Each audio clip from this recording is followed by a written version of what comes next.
Hey everybody, and welcome back to the channel. In the previous video we took a look at some old hard drives and we did some basic testing. Now obviously we weren't able to go through all of them, and the goal of this video is to just complete the entire list. Again, see which ones that work and which ones don't work, and see if we can also repair the ones that didn't work. So yeah, just a quick recap on part 1, and as you can see, most of the hard drives were okay. There were two that had the issue where they would spin up and then shut down, and we also had one with bad sectors. Although I have to admit I did make one error in this table, as the Connor 40 megabyte one was also not working because of the caps that exploded. So let's kick things off with this Seagate ST351A/X drive, a drive that can be used both in an AT-ID system as well as an XT-ID based system. It's also the last Seagate hard drive, I think, that uses a stepper motor. Standard 40-pin IDE connector. We have two power connectors, and yeah, pretty interesting drive if you ask me. Caution, do not low-level format. We're not going to do that, so we're just going to spin it up. And it appears to be spinning just fine, so that's already good. So let's load up the Omni BIOS to see if we can auto-detect it. And we can't. And so we need to look at the jumper settings again, because this has a jumper block here on the side of the PCB. So we need to set this to master by jumpering the one on the left here. So for some reason this wasn't set correctly. So this should now act as the master. It was set to bus reset low, not really sure what that means, but let's spin it up now with the master configuration.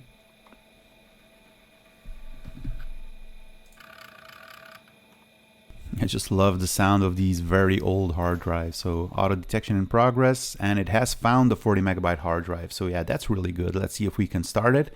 And we can. We have a French version of MS-DOS installed here. Let's see if we can pull up a check disk. And yeah, appears to be working fine. I also ran a scan disk with this, some additional checks, as well as a surface scan.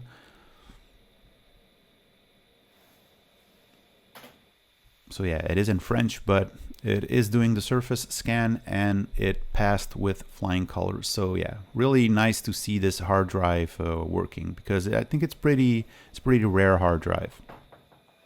So yeah, let's take another listen to that beautiful sound of this hard drive.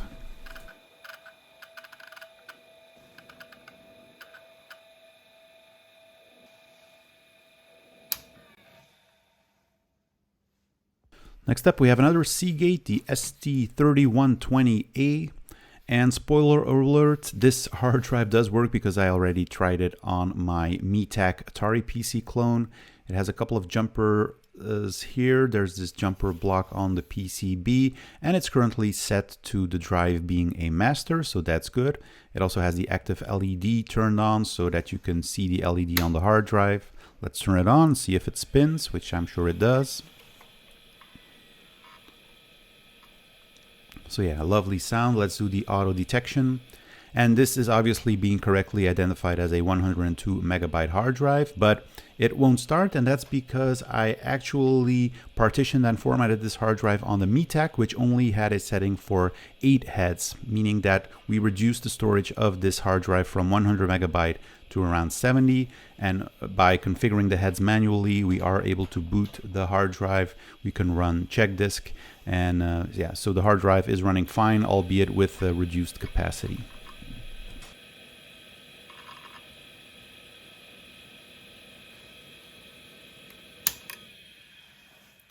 Next up, another Seagate, the ST3250A, which is a 214 megabyte hard drive. So a little bit more modern, still has the rails attached to it.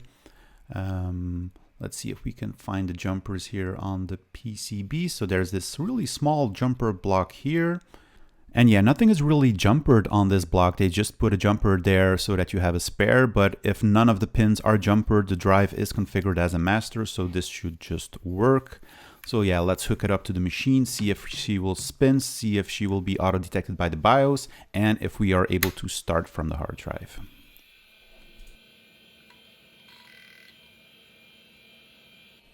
So yeah, hard drive detection is successful, 204 megabytes. We are able to start from the hard drive.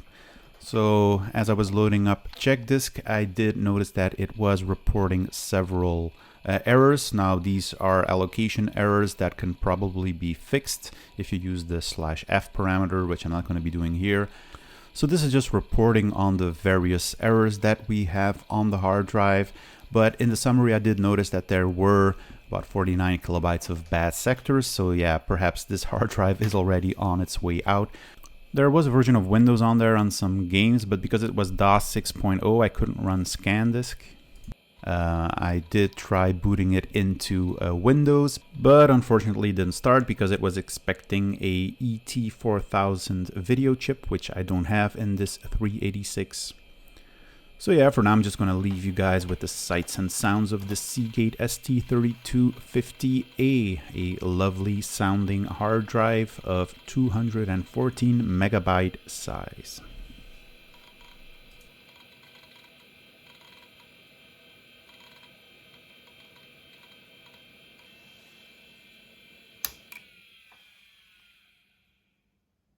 And next up we have this Teac drive, the SD-3105 30-U. And what's strange about this is this doesn't have a standard 5-volt, 12-volt Molex connector, but it has this floppy drive type connector here, which exposes obviously the same pins, but in a smaller form factor. So I had to use this little Molex converter here because I only had one floppy drive connector on this PC. And yeah, so let's see if this will start. We do have a jumper block here, and according to the documentation, this should be set correctly. But as I was starting the machine, I couldn't really hear anything, unless of course this is the world's most quiet hard drive out there. I didn't have high hopes. It did pass the auto detection, so it was detecting the hard drive, but I mean, it didn't make any sound. I got this hard drive controller failure at start. Obviously, the drive wasn't recognized. I couldn't see any partitions. So yeah, couldn't get this thing up and running. There was also this ominous blue X written on the cover of the hard drive. So yeah, most likely this drive is dead. Now, another interesting drive is this ALPS hard drive coming from a Hyundai notebook, a 40 megabyte hard drive, according to what's written on here. And I couldn't find any information on it. It exposes this LED here. It's very slim for a 40 megabyte drive. If we look at the connectors here, we have a jumper block here, the standard IDE connector, and a custom power connector. So this doesn't use standard Molex or floppy drive connectors. It does use 5 volts, 12 volts, but it is a custom connector. Now, luckily I do have the cable, so now it's just a matter of finding out what leads are using the 5 volts, the 12 volts, and the ground, and then we just hook them up to our little Molex connector on the PC, and then hopefully we will be able to power the drive as soon as we check the continuity and make sure that everything is hooked up correctly. Okay, so moment of truth. Let's see if she starts. And after powering on the PC, I couldn't immediately hear something coming from the hard drive. But when I lifted it up, I noticed that it did start spinning.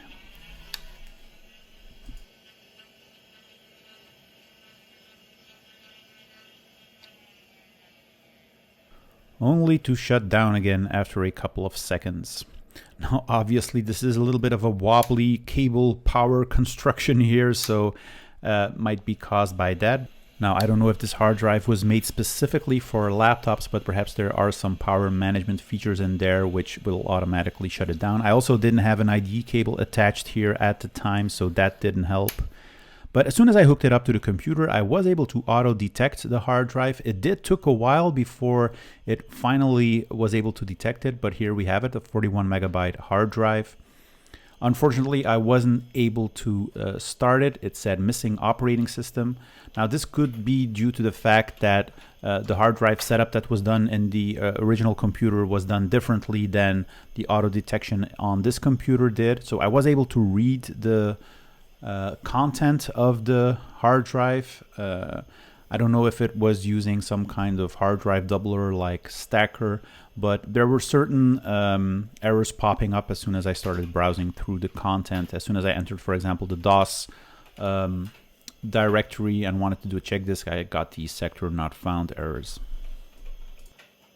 And another thing I noticed is that when I was launching fdisk and looked at the partitions, I did see that there was a 40 megabyte FAT16 partition, but the total disk space was only reported at 35 megabytes. So I'm guessing that the auto detection in this BIOS here wasn't the same as in the original setup, where in the original setup it was probably using a different cylinder head sector configuration that allocated more space than the BIOS is auto detecting here.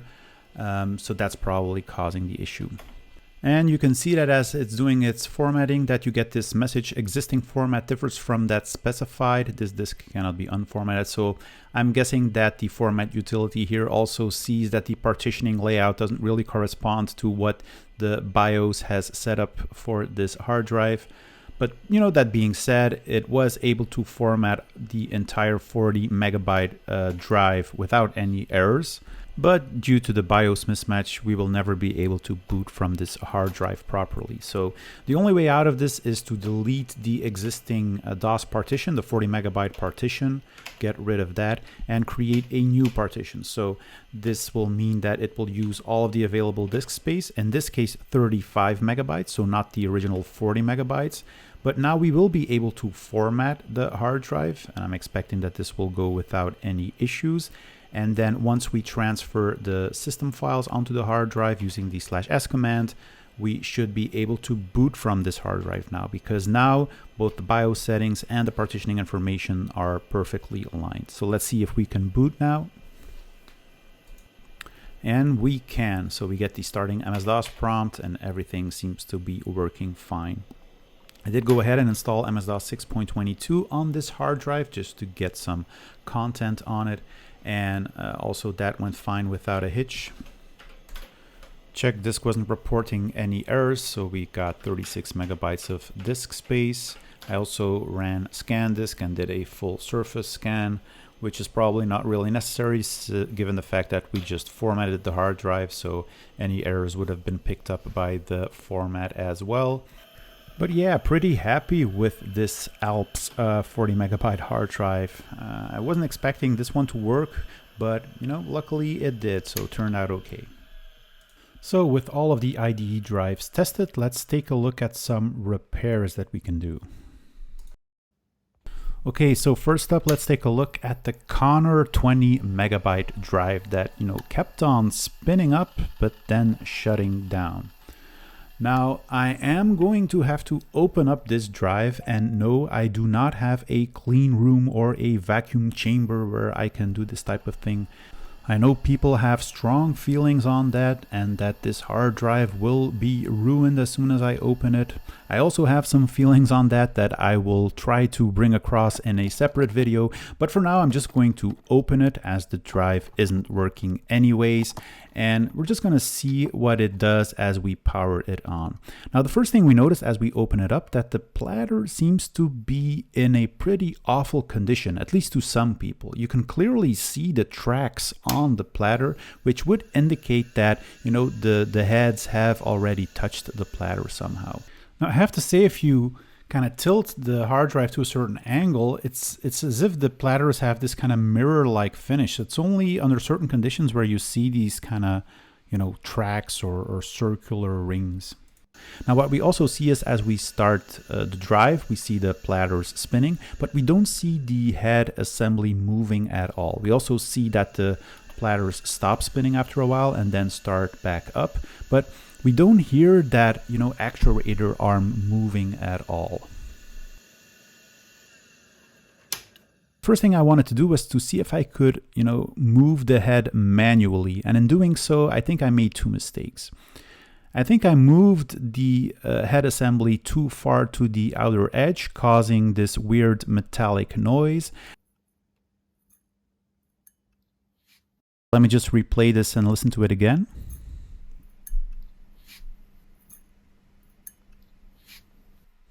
Now that to me seems to indicate that the actual heads have touched the platters. Otherwise, I have no idea where this sound might come from. So yeah, for the experts out there, feel free to leave a comment in the comment section below about that. I mean, we are all here to learn, so I would be very interested in knowing where that sound comes from and if it is okay to move the heads as far to the outside of the platter. Another thing where I have some doubts is the actual condition of the platter as you are seeing it here. I mean, from this angle, you can clearly see the kind of circular rings around the platter, which would indicate that the heads have already touched the platter. But depending on, the angle where you're looking at the platters, if you look at them from another angle, they actually look pretty clean. So I'm not really sure if that tells you a lot. I mean, especially with these old hard drives. Now, as I was rotating the platters, I did touch it with my finger, as you can see on the top here, so that definitely didn't help. But yeah, I'm just wondering to what extent you can determine the health of the platter just by, seeing those kind of circular rings here. Now, when I started the drive back up again and the head was on the outer edge, you could clearly hear that metallic sound again, which doesn't sound healthy at all. When it moves more inward, it again gets that normal sound, but yeah, perhaps the damage was already done here. But now let's look at the actual culprit of why the head assembly wasn't moving to begin with. And that's because this bumper stop here, which is part of the main magnet assembly, has completely deteriorated and has transformed into this kind of yucky goo. This is the head assembly parking brake. And to get the magnet out, you just need to turn it like so, and then you can pull it right on out. So that's a really nice touch, because these are very powerful magnets, and in a lot of hard drives you need to pull the top part off. But here you can clearly see that bumper stop here that has completely melted. And what this actually does is it kind of glues this actuator arm bit onto that rubber bumper stop, making it stuck so that the actuator arm can't move. And this is some really nasty stuff. You get this on your fingers all over the place. So yeah, definitely not something you want to have in a working hard drive.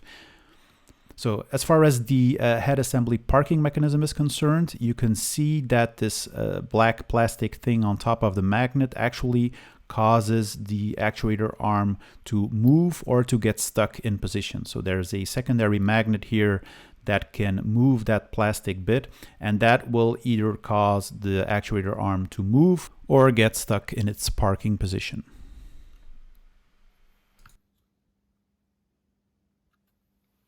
Now, to proceed with the repair, I'm just going to removing all of that goo here from that rubber bumper stop. You can basically pull it all off because it has completely disintegrated. You can get most of the stuff off, and then you just clean up the rest. And the idea then is that you use like electrical tape or scotch tape or something just to recreate that rubber bumper stop. Now, at this point, I was not sure exactly, what the actual width needed to be, what the actual radius needed to be of that bumper stop. So I don't know if this is a little bit of trial and error, or if there is some science behind it. So that I'm not really sure. So I just assembled everything back again. I'm also going to be reattaching that brake assembly.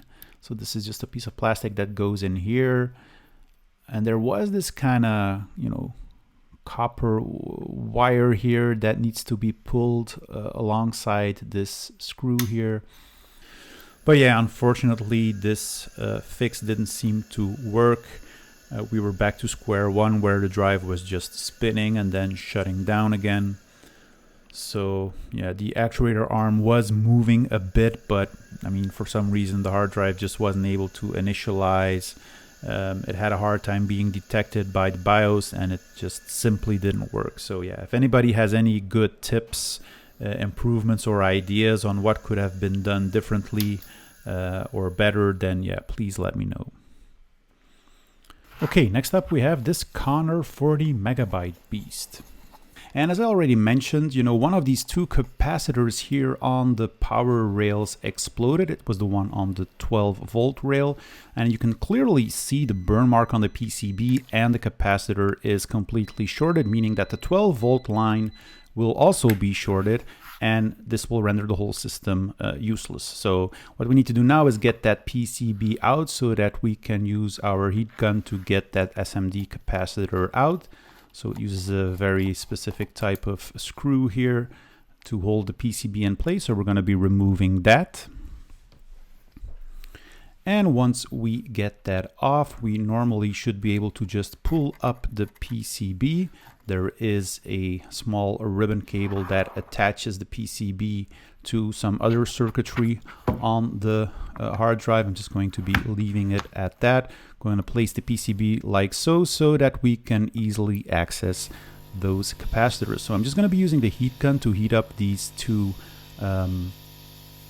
pads here and remove the faulty capacitors. So we're just going to do that side by side. First lift it up on one side and then take it off completely. So we will have two pads here that we can then use to put a new capacitor in. Now I am going to be using one of these two capacitors here from the other Connor hard drive, the 20 megabyte one, which was completely dead. It has virtually the same PCB and thus also the same capacitors here on the power rails. I'm just going to be removing those and replacing it with the one on the 40 megabyte one. So same procedure, we just open up some screws, we get the PCB out. This one is attached with a small connector here, and just look at all of that, gunk here that is coming from this, I don't know how you call it, this material here that is attached to the casing. And we're going to do the same procedure here, just use the heat gun to get these capacitors off. I'm going to get both of them off. You never know when I might need them. And same procedure, just heat it up on one side so that you can start lifting it on one side. Doing the same for the other capacitor. And as soon as you get it lifted from one pad, then you just switch over to the other side. You also heat that up, and then you can just use your set of tweezers here to just get it off of the pads. So now we have two good capacitors and one bad one. So just to double check that these aren't also shorted, we can do a quick continuity check. Now obviously this doesn't tell you everything, but it's already better than this one, which contained the burn mark. If you do a continuity test on that one, you will see that it's completely shorted internally. So you can also see here on the side the burn mark that also caused that burn mark on the PCB. So this is where, the magic smoke started venting from. And you had a little bit of fire that caused some burn marks here on the PCB. And now we're just going to be applying some solder to the pads. I know that I could clean this off a little better, but didn't have a lot of time. So I'm just going to be adding some solder here and then just placing the capacitor on the pads and just gently tacking it on one side with my soldering iron, just to make sure that it sticks on one side, like so. So that should be good. And then we can tackle the other side. So at this point, the capacitor is already in place on one side. So we just hold it down a little bit and make sure that we have a nice connection. So yeah, that should be it. We can do, again, a continuity test just to make sure that we don't have any shorts. And everything seems to be fine. So time to hook it up to the computer, start it up, and see if anything explodes. And it seems to be working. We do hear the hard drive powering up. I don't hear that seek sound, but let's see if we can get it recognized in the BIOS. Auto detect. And yes, we do. 40 megabytes auto detected. Let's see if she will boot from the hard drive. So I'm just going to restart the computer. And normally when you listen carefully after the floppy disk initialization, you should hear the hard drive initializing as well. It's a very subtle sound and it is starting. So MS-DOS is being started. It's a Dutch version.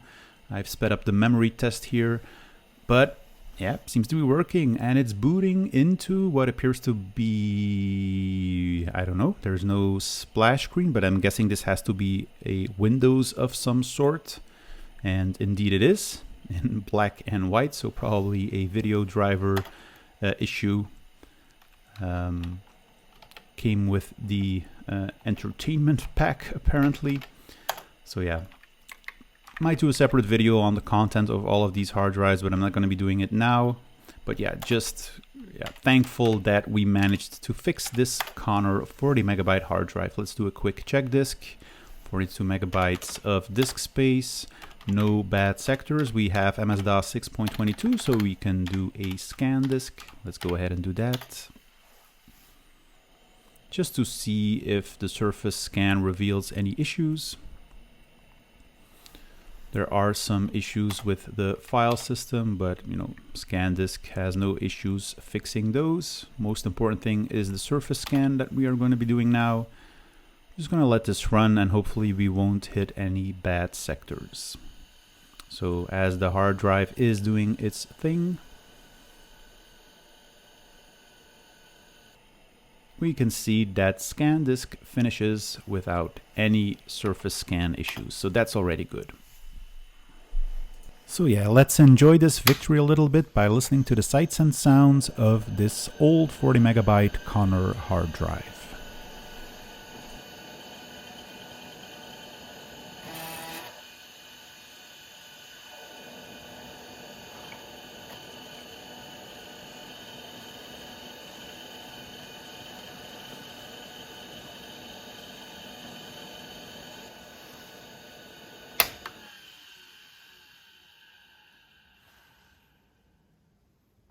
Okay, so next up is this 1.2 gigabyte Connor drive, which we weren't able to format. So it was able to get detected by the BIOS, but we couldn't perform a format. So I'm just going to open it.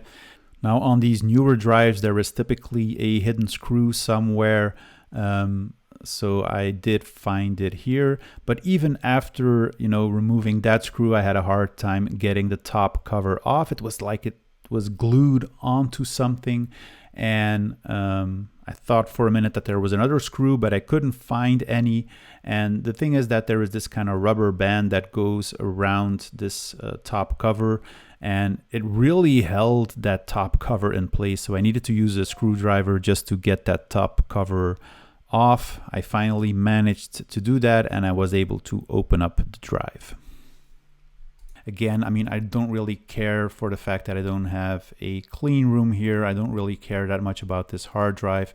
I just wanted to take a peek to see what the condition of the platter was and what the drive was actually doing during the format process. Here you can see that rubber band that kind of got stuck on the top cover platter. Again, you see these kind of circular things, but I mean, to me, the platter seems to be in an okay condition.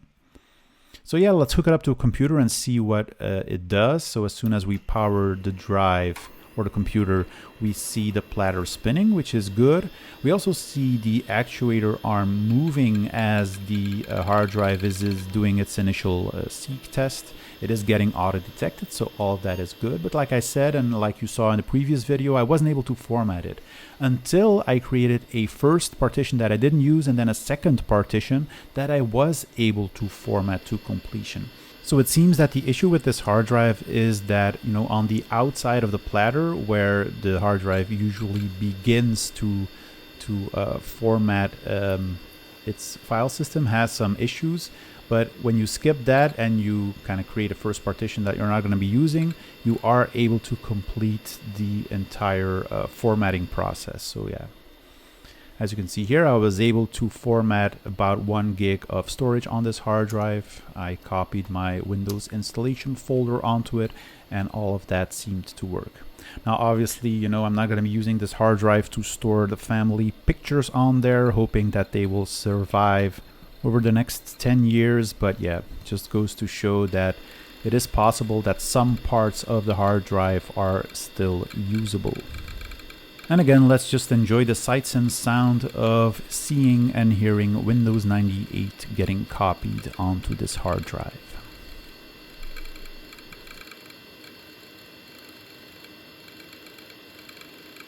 So yeah, not really sure how much life this hard drive still has in it and how long it will perform, but I mean, at least we were able to fix it somehow.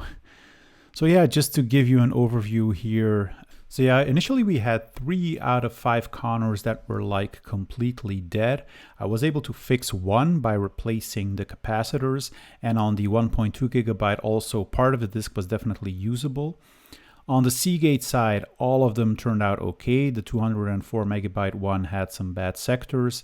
The Teac, I wasn't able to get it up and running, but the ALPS hard drive was also working. So all in all, I mean, not a bad batch of hard drives, especially considering their age. I didn't have a SCSI set up at hand, so I wasn't able to test the final 2 ones. So yeah, but I'm sure I'll make another video on those. But yeah, overall, I mean, I'm pretty happy with the result. I was glad I found the time to do some testing of these hard drives and not just have them sit in a box for indefinitely. So yeah, probably made a mistake, 1 or 2 mistakes while attempting to fix the one. Really sorry that I couldn't get that Connor 20 megabyte drive to work. You know, you see a lot of videos online where people just casually say, oh, it's just a bumper stop, just add some electrical tape on it and it'll work. But yeah, I'm pretty sure there are more failed attempts at doing these types of repairs than there are successful ones, and the failed ones usually don't end up on YouTube. I did my best. I tried. Like I said, I mean, if you guys have any tips, tricks, or other stuff you want to share, please drop a comment in the comment section below.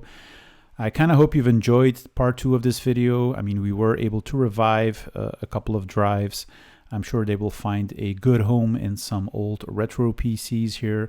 And I really hope to see you guys again in a future video. I've been thinking about doing some kind of ASMR video on old hard drives. I got inspired by that by my daughter, who is really into ASMR, albeit not hard drives, of course. But yeah, so the SCSI drives also, like this one, I wasn't able to test, so you might see that in a future video also. So yeah, I hope you enjoyed it. Take care, stay healthy, and I'll see everybody in the next video. Bye-bye.